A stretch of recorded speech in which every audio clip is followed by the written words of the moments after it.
Chapter 18. Ralph steps out to the curb and locates the hiding place the paperboy has found for the paper. Settling back at his recliner, he spreads out the front page and glances across the headlines, not noticing at first the picture that accompanies it. Shock and disbelief hits Ralph all at once when he recognizes the lady in the picture. "I don't believe this," he says out loud. A glance in Lily's direction tells him she heard what he said. "This woman they found murdered is one of my passengers. Why would anyone kill an old lady like that? Maybe robbery? They rob anyone anymore. And if you put up a fight, they'll just kill you. Sometimes just for the change in your pocket. Did you know her well?" "Not well, but she certainly didn't cause anybody any trouble. She just minded her own business." Deep down, Ralph is shaken to think how he had lied to her about the baby. Now she'll never know her granddaughter. Such a shame.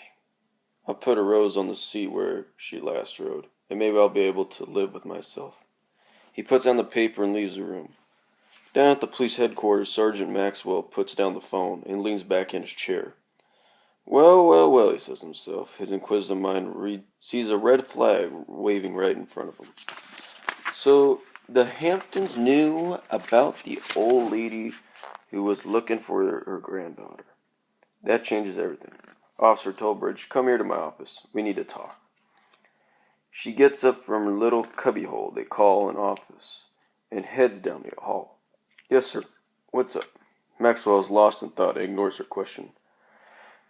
If they knew about the connection between the old lady and the baby, they have a motive to get rid of her. Maxwell glances up and says, "Sit down, officer.